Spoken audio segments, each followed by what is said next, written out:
Hey guys, welcome back my channel plastic निमित्तक्स। हमारे चैनल में आपका स्वागत है वंस अगेन। आज की वीडियो में बात करने वाले हैं क्यों हम क्रूड ऑयल को ही सिर्फ प्लास्टिक बनाने में यूज़ करते हैं। और मैंने बहुत सारी तरीके बताए हैं किस किस तरह से हम प्लास्टिक को स्टॉक कर सकते हैं, और फिर भी हम फर्स्ट प्रायोरिटी हम क्रूड ऑयल को क्यों देते हैं। आज इस सब के बारे में डिस्कस करने वाले हैं। चलिए आज शुरू करते हैं। तो बेसिकली हमारा जो मेन सोर्स है सबसे ज़्यादा प्लास्टिक बनाने का, जो सिंथेटिक प्लास्टिक्स होती हैं जिन्हें हम मैन मेड प्लास्टिक भी कहते हैं, वो हमारा क्रूड ऑयल से बनता है। वही सिमिलर क्रूड ऑयल जिससे हमारा पेट्रोल, डीजल, वैक्स, ये सारी चीज़ें निकलती हैं, उन्हीं सबसे हमारा ये प्लास्टिक निकलता है एक नैप्था की फॉर्म में। उससे हम रेजिन को पॉलीमर में ड्राइव करके प्लास्टिक्स बनाते हैं। बट उसके बाद हमारे पास बहुत सारे अदर सोर्सेज हैं जिनसे हम प्लास्टिक को बना सकते हैं या उन प्रोडक्ट से प्लास्टिक को ड्राइव कर सकते हैं। फिर भी हम उन्हें क्यों नहीं प्रायोरिटी देते और क्यों उन्हें यूज़ नहीं करते, आज इस वीडियो में हम पूरी बात जानने वाले हैं। वीडियो के एंड तक आपको पता चल जाएगा कि हम ऐसा क्यों कर रहे हैं। चलिए शुरू करते हैं। तो बेसिकली जो हमारा मेन सोर्स होता है हमारा प्लास्टिक बनाने का, वो हमारा होता है क्रूड ऑयल, जो हमें नेचुरल से मिलता है और हमारे डीप डेप्थ ऑफ सी में से मिलता है, जिससे हम रिफाइन करके प्लास्टिक प्रोडक्ट्स बनाते हैं और प्लास्टिक्स बनाते हैं। बट उसके साथ साथ हमें कौन कौन से प्रोडक्ट हैं या कौन कौन से सोर्सेज हैं जहाँ से हम प्लास्टिक को स्टैक कर सकते हैं या फिर नेचुरल प्लास्टिक बना सकते हैं। जो भी प्रोडक्ट हम निकालते हैं उन्हें हम नेचुरल सोर्सेज से भी निकाल सकते हैं। बट इनको हम बोलते क्या हैं, इनको बायोडिग्रेडेबल प्लास्टिक बोलते हैं या फिर बायो प्लास्टिक, और इन्हें नेचुरल प्लास्टिक भी कहते हैं। मैंने पहले बहुत सा एक अच्छा वीडियो बना रखा है कि नेचुरल प्लास्टिक क्या होती है और बायोडिग्रेडेबल प्लास्टिक क्या होती हैं। वीडियो के एंड तक आपको दिख जाएगी या फिर प्लेलिस्ट में जाके वहाँ देख सकते हैं कि बायोप्लास्टिक्स क्या होती हैं। चलिए अपने टॉपिक पर आते हैं। बेसिकली जो हमारा अदर देन क्रूड ऑयल के अलावा कौन कौन से सोर्सेज हैं प्लास्टिक को ड्राइव करने का, उनसे हमारा जो सोर्स है वो हमारा vegetables, fruit waste, trees, plants, animals, algae, कुछ इस तरह के सोर्सेज हैं जिनसे हम प्लास्टिक को ड्राइव करते हैं। अब ये कैसे करते हैं वो मैं आपको डिफरेंट वीडियो बना दूंगा कि हर एक इंडिविजुअल फ्रूट वेस्ट से, एनिमल वेस्ट से कैसे हम प्लास्टिक को ड्राइव करते हैं।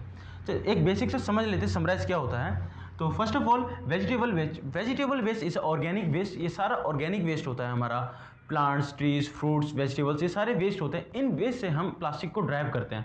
इनसे प्लास्टिक नहीं निकलता, बट इनके केमिकल से, इनके प्रोटीन से, इनके कार्बोहाइड्रेट से, इन सब से हम प्लास्टिक को ड्राइव करते हैं।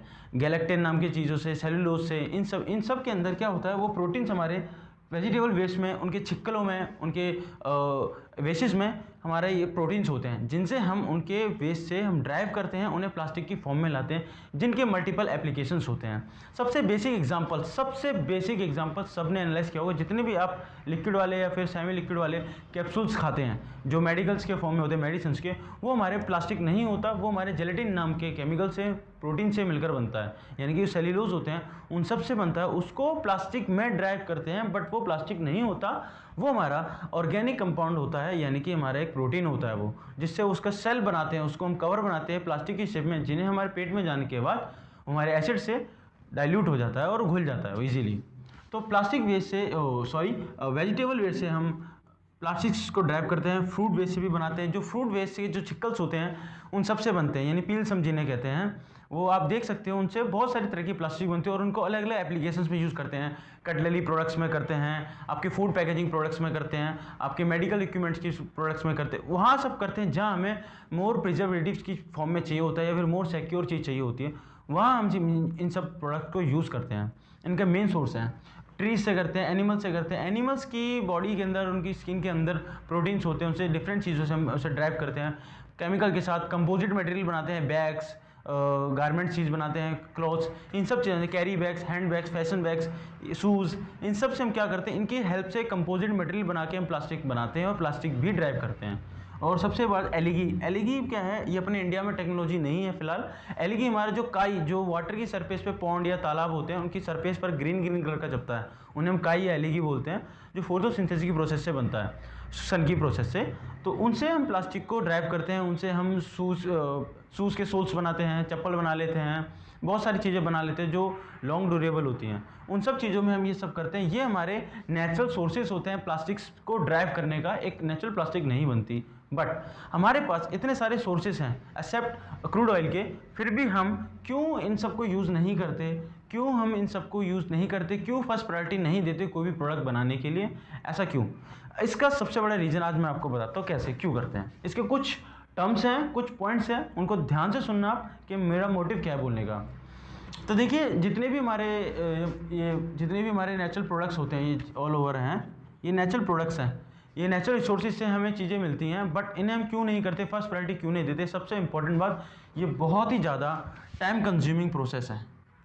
टाइम कंज्यूमिंग बहुत प्रोसेस है, बहुत लॉन्ग टर्म प्रोसेस होता है एज़ कम्पेयर क्रूड ऑयल के। अगर हम कंपैरिजन करते हैं क्रूड ऑयल की प्लास्टिक को बनाने का और हम नेचुरल प्रोडक्ट से बनाने की प्लास्टिक का, तो उनका कंपैरिजन में टाइम कंज्यूमिंग प्रोसेस बहुत ज़्यादा होती है और बहुत ही हार्ड होता है इनको प्लास्टिक में ड्राइव करना, उन वेस्ट से, उन एलिगेज से, उन नेचुरल रिसोर्सेज से। तो इनको प्लास्टिक में ड्राइव करना बहुत मुश्किल होता है। इसकी वजह से हम फर्स्ट प्रायोरिटी हम क्रूड ऑयल को देते हैं, फर्स्ट पॉइंट। सेकंड पॉइंट आता है हार्ड टू प्रोसेस, इनको प्रोसेस करना भी बहुत मुश्किल होता है। सबसे इंपॉर्टेंट बात, क्रूड ऑयल में क्या होता है, जब हमें एक रेजिन फॉर्म में प्रोडक्ट मिल जाता है हमें, या फिर नैफ्था की फॉर्म में जो लिक्विड की जिन्हें हम कहते हैं, जो हमें क्रूड ऑयल से मिलता है, उससे हम ड्राइव करते हैं इजीली। हमें मल्टीपल सोर्स मिलते हैं, मल्टीपल तरह के केमिकल्स मिलते हैं, अलग अलग टेम्परेचर पर अलग अलग प्रॉपर्टी वाले मिलते हैं, और एक क्रूड ऑयल से बहुत सारी चीज़ों को हम डेवलप कर सकते हैं डिफरेंट एप्लीकेशन के लिए। बट जब हम इनको ड्राइव करते हैं प्लास्टिक की फॉर्म में नेचुरल रिसोर्सेज को, तो थोड़ा मुश्किल होता है, क्योंकि इनका नेचर प्लास्टिक बनाने का नहीं होता। हम इनको ज़बरदस्ती यानी कि फोर्सफुली या फिर अपनी इनोवेटिव आइडियाओं से इन्हें प्लास्टिक में ड्राइव करते हैं, तो ये बहुत लॉन्ग टर्म प्रोसेस हो जाती है और काफ़ी कॉस्टली भी होती है। सबसे इंपॉर्टेंट बात, जब ये लॉन्ग टर्म प्रोसेस होती है, हार्ड होता है, हमारा मेन पावर का कंजप्शन बहुत ज़्यादा होता है, मशीनरी कॉस्ट भी बहुत ज़्यादा होता है, जिसकी वजह से इन सब की जो कॉस्ट है वो बहुत ज़्यादा इफेक्टिव होती है, बहुत ज़्यादा होती है एज़ कम्पेयर क्रूड ऑयल्स के। थर्ड पॉइंट जो हमारा है वो है हमारा कॉस्टली, ये बहुत ज़्यादा कॉस्टली बनती है, तो जिसकी वजह से हम क्या करते हैं, हमेशा प्रायोरिटी हमारी लेस हो जाती है एज़ कम्पेयर क्रूड ऑयल के, इसीलिए हम फर्स्ट प्रेफरेंस क्रूड ऑयल को देते हैं। अब बात आती है हमारी less crisis of raw materials. सबसे इंपॉर्टेंट बात, देखिए एक बात जान लेते हैं, जितने भी हमारी नेचुरल प्लास्टिक्स बनती हैं, ऑलमोस्ट सारी नहीं, ऑलमोस्ट हमारी वेस्ट से हम बनाते हैं, क्योंकि ताकि हमारा जो रिसोर्सेज है खाने का पीने का वो ख़त्म ना हो। हम जो प्लास्टिक से वेस्ट मिलता है, हम जो हमारे ऑर्गेनिक वेस्ट होता है, फ्रूट वेजिटेबल्स, हम उनमें से प्लास्टिक को ड्राइव करते हैं, बट वो हमारा एक लिमिटेड सोर्स तक होता है। ऐसा क्यों होता है? प्लास्टिक वेस्ट से हम जब भी प्रोडक्ट बनाते हैं रिसाइकिल कर सकते हैं, बट हमारा जितने भी ऑर्गेनिक वेस्ट होता है हम इनसे प्लास्टिक को ड्राइव करते हैं, तो ये जो वेस्ट जितना रहता है उतना ही प्लास्टिक रहती है। अगर हम वेस्ट हमारा ख़त्म हो जाए तो वो प्लास्टिक प्रोडक्ट ना बने। चलो हमने फ्रेश मटेरियल लेना भी स्टार्ट कर दिए, हमारे फ्रेश जो प्रोडक्ट्स हैं उनको, यानी खाने पीने के जितने फ्रूट्स वेजिटेबल एनिमल्स को मारना शुरू कर दें, तो हमारे इकोलॉजिकल इम्बैलेंस क्रिएट होगा, जिससे जो पूरा साइकिल है हमारे पूरे बैलेंस, इकोलॉजिकल बैलेंस का वो पूरा साइकिल है वो हमारा ख़राब हो जाएगा, इको इम्बैलेंस हो जाएगा, इकोलॉजी जो हमारा इम्बैलेंस हो जाएगा, जिसकी वजह से हमारा एक लिमिटेड अकाउंटेबल प्रोडक्ट इसमें रिलीज़ करते हैं और मार्केट में बहुत लिमिटेड होते हैं। इनके एक और ये भी रीज़न है हमारा कि हमारे पास रॉ मटेरियल नहीं होता।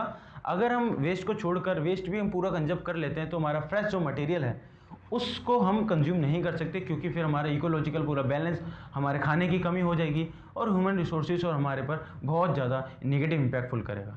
तो जिसकी वजह से हम क्या करते हैं, ऑल ओवर रीजन के साथ सारे कंक्लूजन के बाद हम क्रूड ऑयल को हम फर्स्ट प्रेफरेंस देते हैं, ताकि हम इससे चीज़ों को ड्राइव कर सकें। But remember one thing, crude oil से बनने वाली जितनी प्लास्टिक होती है सारी हार्मफुल होती हैं।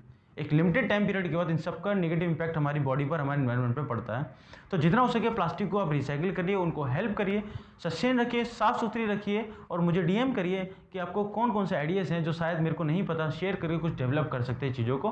अगर आपको बहुत सारी चीज़ जाननी है तो मेरे मल्टीपल सोर्सेज पर जाके देख सकते हैं, इंस्टाग्राम पर, पॉडकास्ट पर, मेरे गूगल पॉडकास्ट पर, आप कहीं भी जाइए, हम मेरे को बहुत सारे मल्टीपल आइडियाज़ मैंने दे रखे कि कैसे हम एक नॉर्मल लाइफ, एक नॉर्मल पर्सन चीज़ों को एनालाइज करके कैसे अपने एनवायरनमेंट को बचा सकता है। तो be happy by using plastic.